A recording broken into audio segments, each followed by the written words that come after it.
O, lalabas tayo mga kainday dahil kagabi nagalit si Habi kasi daw yung kanyang sili is hindi ko daw dinidiligan. Umulan na malakas kagabi. Tingnan natin kung nabuhay.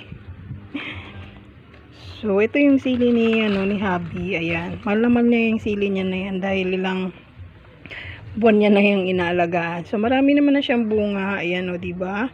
So maraming bunga. O, kaya mahal na mahal ni Habi to kasi marami na siyang bunga. Sabi niya sa akin, tingnan ko daw dahil nung dumaan daw siya dito is nalanta. Ayan o, diba? Maraming bunga. So nalanta nga yan kahapon kasi napakainit. Pero nung kinagabihan, umulan. Dapat ngayon didiligan ko siya. Kaya lang, hindi ko na siya nadilig kasi nga umulan kagabi at ayan, nabuhay naman na siya. Pag hindi siya nadidiligan, nalalanta yung mga dahon-dahon niya, nagyeyelo, ayan o. So, nasasayangan din si Abby kasi nga marami na siyang bunga. O, diba?